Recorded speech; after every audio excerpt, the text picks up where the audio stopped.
Combined group बी पूर्व परीक्षा 2025चा result आला. आता मुख्य परीक्षेला 54 दिवस शिल्लक आहेत.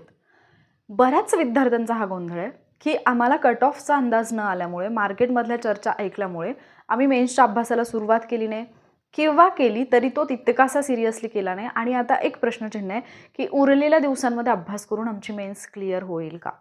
व्हिडिओच्या अगदी सुरुवातीला सांगते, ज्या गोष्टी मी तुम्हाला सांगते ना त्या गोष्टी जर तुम्ही 100% फॉलो केल्या 1000% तुमचा रिझल्ट येणार म्हणजे येणारच. जर तुम्हाला विश्वास नसेल तर हा व्हिडिओ इथेच थांबवा, इथेच पाहायचं बंद करा.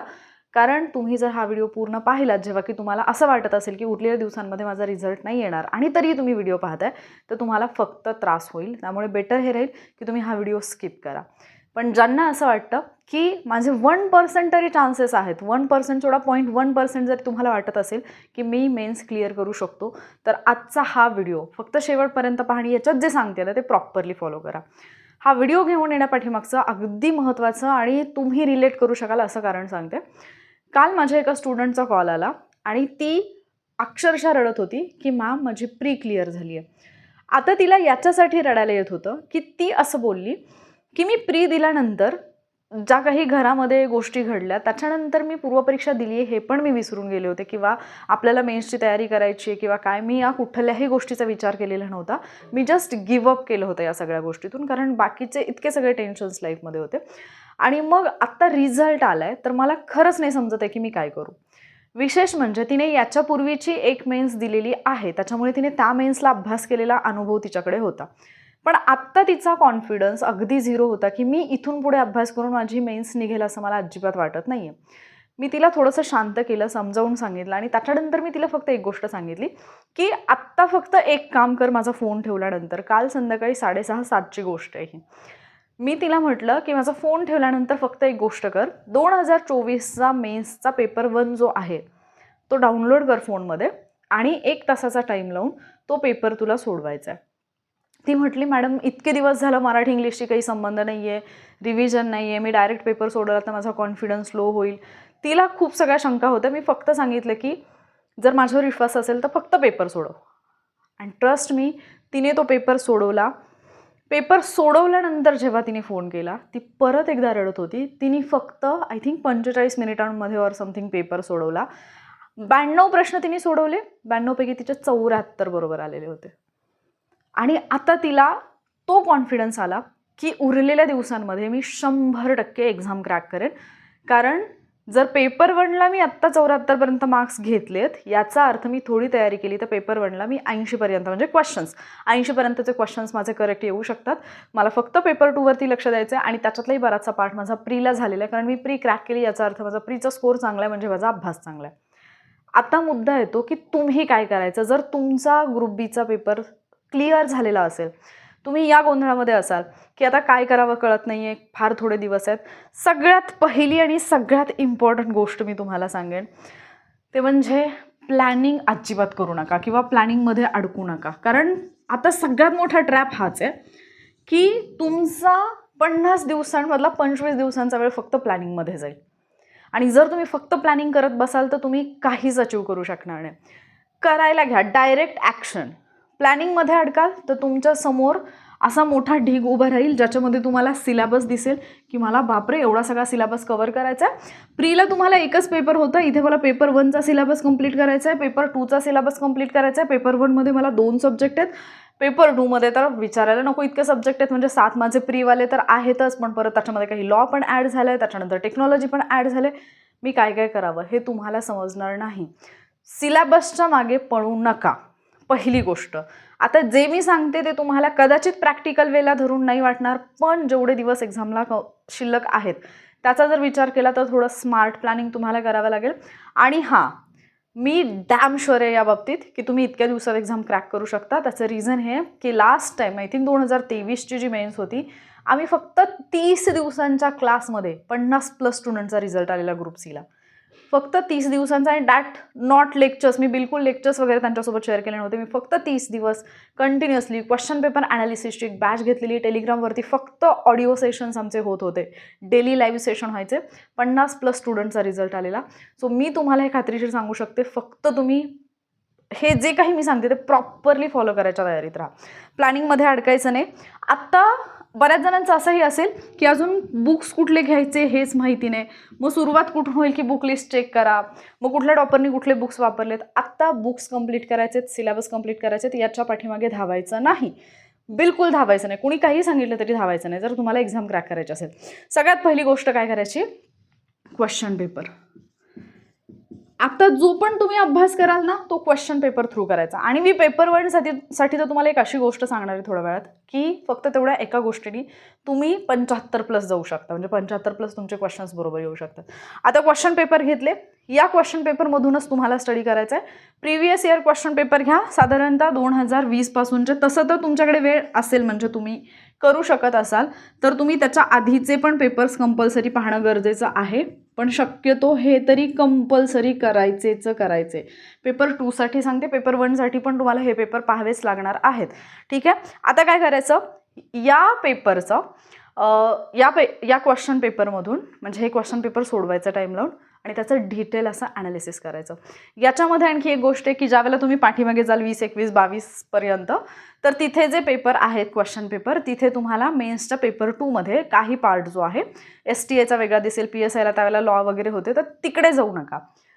पॉलिटी, जॉग्रफी, हिस्ट्री, गणित बुद्धिमत्ता हे जे कॉमनवाले सब्जेक्ट आहेत त्यावेळेला पण होते ते करा. 23-24ला तुम्हाला ऑब्व्हियसली सगळा सिलेबस जो आत्ताचा आहे तो आहे, त्यामुळे 23-24चे ग्रुप बी आणि ग्रुप सीचे 23-24चे ग्रुप बी ग्रुप सी दोन्ही मेन्सचे पेपर्स जे आहेत ते इन डिटेल अभ्यासायचे. याच्यातून तुमची 50% तयारी होईल, 50%पेक्षा जास्त तयारी होईल.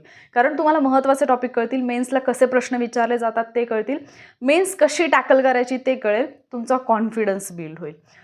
याच्यानंतर एक महत्त्वाची गोष्ट करायची, दॅट इज कुठलीही एक टेस्ट सिरीज मेन्ससाठी जॉईन करा. ठीक आहे. आता ही जी टेस्ट सिरीज तुम्ही जॉईन कराल, या टेस्ट सिरीजला जॉईन करतानाचा जो उद्देश असेल आणि टेस्ट सिरीज जॉईन केल्यानंतर करायच्या गोष्टी पण स्पष्टपणे सांगते, या लिहून ठेवा. कारण या 50 दिवसांमध्ये तुम्ही इतके डिस्ट्रॅक्ट व्हाल, हजारो मार्ग भेटतील तुम्हाला डिस्ट्रॅक्ट करणारे. तुम्हाला फक्त फोकस्ड राहायचं आहे आणि त्याच फोकसनी आत्ता जे सांगते ते ऐका. तुम्हाला या टेस्ट सिरीजमधून काय गोष्टी शिकायच्या आहेत. पहिली गोष्ट तर मला टाईम मॅनेज होतोय का. प्रीची गोष्ट वेगळी असते, मेन्सची गोष्ट वेगळी असते. मला टाईम मॅनेज करायचं आहे. प्रीला तुम्ही 70, 75, 80पर्यंत क्वेश्चन्स अटेम्प्ट केले तरी रिझल्ट येण्याचे चान्सेस असतात. मेन्सला ऑलमोस्ट सगळे स्टुडंट 100 आउट ऑफ 100 अटेम्प्ट करतात दोन्ही पेपरला. काही स्टुडंट 90-95, 90पेक्षा कमी तर कोणी अटेम्प्ट करतच नाही, 95पेक्षाही कमी करत नाहीत, 100पैकी 100 अटेम्प्ट करतात. सो टेस्ट सिरीज जॉईन करताना पहिला उद्देश माझा टाईम मॅनेजमेंट मला जमतंय का, हा पहिला मुद्दा. दुसरा मुद्दा, जे काही क्वेश्चन सॉल्विंग टेक्निक्स असतील हे मला शिकायचे आहेत. आणि जर क्वेश्चन सॉल्विंग टेक्निक मला शिकायचे असतील किंवा मला नवीन काही प्रयोग करायचे असतील, test series is the best option. Exam हॉलमध्ये जाऊन काही नवीन करायचं नाही आहे. जे काही करायचं आहे ट्रायल अँड एरर टेस्ट सिरीजमध्ये करायचं आहे. तिसरी गोष्ट, जे मी आत्ता सांगितलं टाईम मॅनेजमेंटमध्येच 100 क्वेश्चन्स अटेम्प्ट करायला शिकायचं आहे. आणि याच्यातून पहिली टेस्ट सोडवली, पहिल्या टेस्टमध्ये किती माझे निगेटिव्हमध्ये गेले, किती प्रश्न चुकलेले आहेत, किती प्रश्नांची उत्तरं चुकलेत, नेक्स्ट टेस्टमध्ये तो आकडा कमी झाला पाहिजे. सो अटेम्प्ट आणि ॲक्युरसी या दोन्ही गोष्टींवरती तुम्हाला लक्ष द्यायचं आहे ज्यावेळेला तुम्ही टेस्ट सिरीज सोडवताय. टेस्ट सिरीजमध्ये स्कोर किती आला याचं अजिबात टेन्शन घ्यायचं नाही, कारण टेस्ट सिरीजमधला स्कोर तुमचा फायनल रिझल्ट ठरवत नाही. बरीचशी मुलं टेस्ट सिरीजमध्ये 80-85 मार्क्स घेतात, फायनल रिझल्टमध्ये येत नाहीत. बरीचशी मुलं टेस्ट सिरीजमध्ये 45, 50, 55पर्यंत अडकलेली असतात पण फायनल रिझल्टमध्ये येतात. सो ही गोष्ट अजिबात डोक्यात घ्यायची नाही की टेस्ट सिरीजमध्ये मला कमी मार्क्स मिळाले म्हणजे मी रिझल्टमध्ये येणार नाही. कॉन्फिडन्स लो होऊ द्यायचा नाही ॲट एनी कॉस्ट. कॉन्फिडन्स तुम्हाला सक्सेसफुल बनवणारं सगळ्यात महत्त्वाचा हत्यार आत्ता तुमच्या हातात असायला पाहिजे. ठीक आहे. त्याच्यानंतर ही जी काही टेस्ट सिरीज आहे आणि हे जे काही पेपर्स आहेत, या टेस्ट सिरीजचा वापर तुम्हाला रिव्हिजनसाठी सुद्धा करायचा आहे. एक्झामच्या आधी 5 ते 6 दिवस फक्त आणि फक्त जेवढे क्वेश्चन पेपर तुम्ही सॉल्व्ह केलेत तेवढे क्वेश्चन पेपर तुम्हाला रिवाईज करायचेच आहेत. बरीच मुलं क्वेश्चन पेपर सोडवतात, ॲनालिसिस करतात, एक्झामच्या आधी ते रिवाईज करत नाहीत आणि नंतर म्हणतात की मॅम 80 पेपर सोडवले होते पण रिझल्ट आला नाही. त्याचा फायदा नाही, हे तुम्हाला रिवाईज करायचं आहे.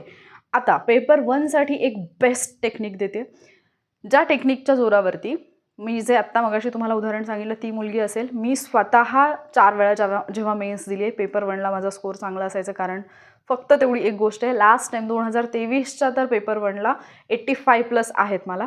म्हणून सांगते पेपर 1साठी एकच गोष्ट करायची, मार्केटमधून कुठलंही एक ॲनालिसिसचं बुक घ्या ज्याच्यामध्ये तुम्हाला 1984 ते 2024 पर्यंतचे 23-24 पर्यंतचे जे क्वेश्चन पेपर आहेत, मराठी इंग्लिश दोन्ही, ठीक आहे. बाळासाहेब शिंदे सरांचं मी वापरलेलं होतं, तुम्ही कुठलं वापरताय पहा.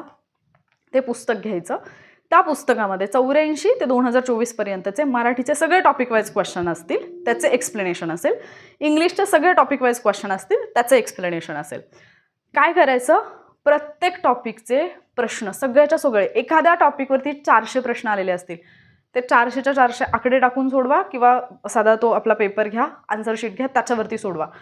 सगळ्याच्या म्हणजे एवढं जाड जे पुस्तक आहे, तुमचं टार्गेट असायला पाहिजे की हे पुस्तक माझं सोडवून झालं पाहिजे. जर तुम्हाला आत्ता असं वाटत असेल की मॅम माझा मराठीचा अभ्यास नाही झालेला काहीच, म्हणजे मी नाही केलेला किंवा इंग्लिशचं नाही केलेलं, तरीसुद्धा सोडवायला घ्यायचं. का? कारण आपल्याला थोडंफार तरी नॉलेज असतं त्याचं. हे सोडवताना ज्या पण टॉपिकमध्ये तुम्हाला असं वाटेल की माझा स्कोर फार कमी आला आहे, या टॉपिकचे खूप प्रश्न माझे चुकलेत, तो टॉपिक पुस्तकामध्ये जाऊन वाचायचा, समजून घ्यायचा किंवा त्याचं लेक्चर पाहायचं. जर तुम्ही आत्ता मेन्सच्या टप्प्यावरती आहात आणि तुम्हाला हा प्रश्न असेल की मॅम इंग्लिश फार कठीण जातं आहे किंवा इंग्लिशचा अभ्यास नाही झाला, उरलेल्या दिवसात कसा करू, मी ऑलरेडी वॉरियर ऑफिसर या आपल्या एज्युकेशनल ॲपवरती इंग्लिशचा फ्रीमध्ये कोर्स अवेलेबल करून दिला होता. आणि तेव्हा पण मी सांगितलं होतं की आत्ता जरी तुमचा स्कोर सेफ असेल नसेल तरी इंग्लिशचे लेक्चर्स पहा, कारण याच्यातून तुमची तयारी होणारी तुम्हाला इतकी हेल्पफुल ठरेल पुढे, तुम्ही 2026ची जरी तयारी करत असाल तरी. त्याच्यामुळे तुम्ही ते लेक्चर्स पाहू शकता. कुठेही मोठ्या मोठ्या बॅचेस विकत घेऊ नका, कारण 50-60 दिवसांमध्ये, आता 50 दिवसांमध्ये त्या बॅचेस कंप्लीट करायच्या आहेत, क्वेश्चन पेपर कंप्लीट करायचं आहे, टेस्ट सिरीज कंप्लीट करायचं आहे, नुसता गोंधळ होईल. सॉर्टेड राहा, ढीगभर करू नका, खूप सिलेक्टिव्ह करा, पण असं करा ज्याने तुमचा रिझल्ट येईल. सो पेपर 1ला 80+ जाण्यासाठी बेस्ट वे आहे हे पुस्तक घेणं. आणि याच्यातला प्रत्येक प्रश्न, जेवढे प्रश्न असतील पेज 1 to लास्ट पेजपर्यंतचे सगळे प्रश्न तुमचे सोडवूनही झाले पाहिजेत आणि त्याचं ॲनालिसिसही झालं पाहिजे. ज्या टॉपिकमध्ये कमी मार्क्स येत आहेत, जिथे जास्तीत जास्त प्रश्न चुकत आहेत, तो टॉपिक पुस्तकामध्ये जाऊन काढायचा, तो समजून घ्यायचा, परत दुसऱ्या दिवशी त्याचे प्रश्न सोडवायचे, लगेच त्या दिवशी सोडवू नका. इतकी तयारी होईल. आणि त्याच्यामध्ये जिथे जिथे तुम्हाला असं वाटेल ना की हा पॉईंट इम्पॉर्टंट आहे पण हा मला समजत नाही किंवा हा माझ्या लक्षात राहत नाही आहे, एक दुसरी नोटबुक मेंटेन करा, त्याच्यामध्ये ते मेन्शन करा. वोकॅब्लरीसाठी त्याच पद्धतीने करा. PYQ मधून जेवढे पण तुम्हाला वोकॅब्लरी असं वाटेल की ही लक्षात नाही राहते, हा शब्द लक्षात नाही राहते, तो लगेच लिहायचा. माझ्याकडे 2017 पासून आय थिंक राज्यसेवेचे सुद्धा, राज्यसेवा कंबाईंड ग्रुप बी ग्रुप सीचे 2016-17 पासून ते आत्तापर्यंतचे सगळे वोकॅब्लरी मी एका बाजूला एका वहीमध्ये काढलेली. आणि विशेष म्हणजे जेव्हा मी एक्झाम देऊन बाहेर आले, आत्तापर्यंतचा माझा हा अनुभव आहे की मी माझ्या नोटबुकमध्ये ॲज इट इज क्वेश्चन्स दाखवते की हे तर माझ्या वहीतून आले. रिझन हे आहे की PYQ तितके डिटेलमध्ये केलेले आहेत. ठीक आहे. सो तुम्हाला मला जे काही सांगायचं ते समजलं असेल. पहिली गोष्ट, ट्रस्ट ठेवा. जर ट्रस्ट असेल तरच रिझल्ट येईल, अदरवाईज रिझल्ट येणार नाही. पहिली गोष्ट तर, कारण तुमच्यापैकी ज्यांना असं वाटत असेल की आता नसतं होत आणि काहीतरीच आणि तुमची बॅच विकायची, मी कुठलीही बॅच घेत नाही, मी बॅचची जाहिरातबाजी करत नाही आहे. मी खूप ऑनेस्टली सांगते, कारण तुमच्यापैकी कितीतरी लोक असे आहेत की ही एक एक्झाम अख्खं भविष्य डिसाईड करणार आहे. आणि मग तुम्हाला कळलं पाहिजे की जर ही एक्झाम माझं भविष्य डिसाईड करत असेल तर माझ्यासाठी आत्ता प्रायोरिटी काय आहे.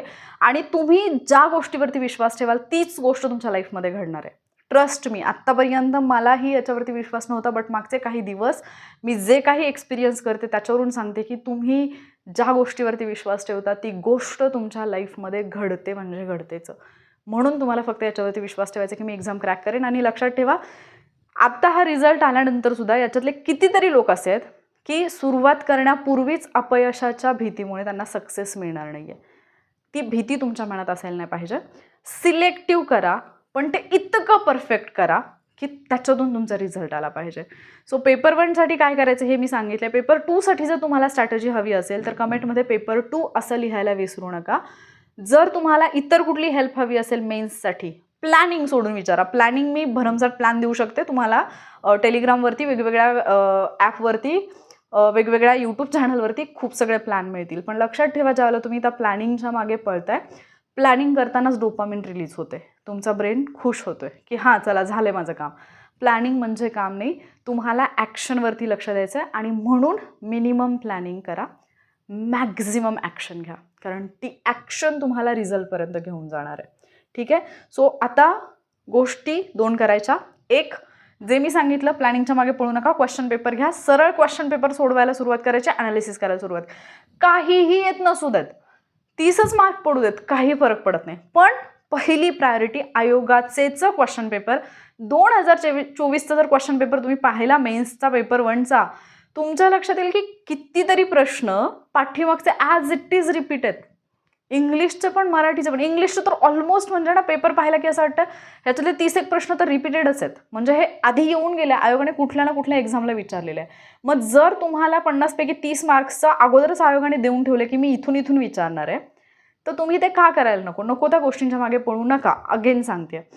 दुसरी गोष्ट, पेपर 2मध्ये पण थोडीशी स्ट्रॅटजी चेंज करा की कुठल्या सब्जेक्टला किती मार्क्स आहेत. त्याच्यातही पेपर 2मध्ये पण जो लॉचा पार्ट आहे, जे 3 प्रश्न 6 मार्क्स येतात, महाराष्ट्र लोकसेवा हक्क अधिनियम आणि माहितीचा अधिकार अधिनियम, हे दोन्हीही जे आहे त्याच्यातली सगळी कलमं विथ ट्रिक्स फ्रीमध्ये मी तुम्हाला, आय थिंक इंग्लिशच्या कोर्समध्ये पण मी प्रोव्हाइड केले, नसेल तर एक्झामच्या आधी ते पण मी देईन. त्याच्यासाठी तुम्ही फक्त 1 तासाचा जरी वेळ दिला, 1 तासामध्ये हे दोन्ही लॉ तुमचे होऊन जातील, दोन्ही लॉच्या ट्रिक, आणि त्याच्यावरती कसाही प्रश्न विचारला तर ते 6 मार्क्स पण तुमचे फिक्स होऊन जातील. फक्त प्रोसेसवरती विश्वास ठेवा, तुमच्या मेहनतीवरती विश्वास ठेवा आणि तयारीला लागा. ठीक आहे. हा व्हिडिओ तुमच्या त्या मित्रापर्यंत, मैत्रिणीपर्यंत पोहोचवा ज्यांचा रिझल्ट आला आणि जे आता कन्फ्युज्ड आहेत की नेमकं काय करावं. जर तुम्हाला हेल्पफुल वाटलं असेल तर कमेंट करून नक्की सांगा. पेपर 2ची तयारी करा. आणि हां, मी जिंकणारच अशी कमेंट करायला विसरू नका, कारण मी अगेन सांगते, जे तुम्ही बोलता, ज्याच्यावरती तुम्ही विश्वास ठेवतात, त्या गोष्टी तुमच्या लाईफमध्ये येतात. त्याच्यामुळे कमेंटमध्ये मी जिंकणारच असं नक्की लिहा. पुढच्या व्हिडिओमध्ये मी भेटेन. तुमच्या ज्या काही शंका असतील कमेंटमध्ये विचारू शकता, तिथे मी त्या डेफिनेटली सॉल्व्ह करण्याचा प्रयत्न करेन. ठीक आहे. लवकरच भेटूया. तोपर्यंत मेन्सची तयारी करा, स्वतःवरती विश्वास ठेवा, युनिवर्सवरती विश्वास ठेवा. थँक्यू.